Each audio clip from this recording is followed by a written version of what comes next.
Hi viewers, అందరికీ నమస్కారం. Welcome to Sravya's recipes. Hi అండి. ఇవాళ మన రెసిపీ అరటికాయ కర్రీ. అయితే ఈ రెసిపీ ఎలా చేయాలనేది చూద్దామా మరి. ఇక ప్రాసెస్ స్టార్ట్ చేద్దామండి.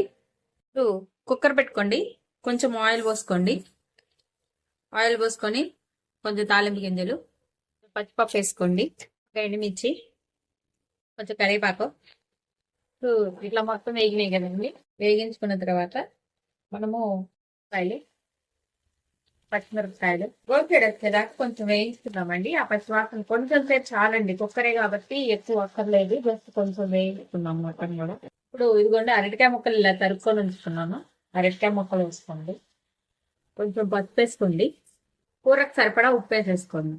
మంచిగా కలుపుకుందామండి మొత్తం కూడా. వచ్చారు పసుపు అంతా పట్టాలి కాబట్టి ఒకసారి మళ్ళీ మొత్తం కలుపుకుందాం. కొంచెము వేగనిచ్చుకుందామండి, ఒక 2 నిమిషాలు వేగనిచ్చుకుందాము. అప్పుడు కొంచెం కారం వేసుకుందామండి, కొంచెం ధనియా పౌడర్ వేసుకుందాం. మొత్తం కూడా కలుపుకుందామండి ఇట్లా మొత్తం ఒకసారి.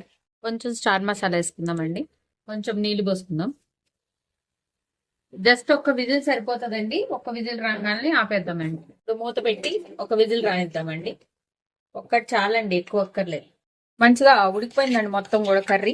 ఇప్పుడు ఒక బౌల్లోకి తీసుకుందాం మనం. ఇది ఎంత కూడా అరటికాయ కర్రీ రెడీ అయిపోయింది. ఈ వీడియో కనుక మీకు నచ్చినట్టయితే ప్లీజ్ లైక్ చేసి, షేర్ చేసి, సబ్స్క్రైబ్ చేసుకోండి. Thank you for watching Sravya's recipes.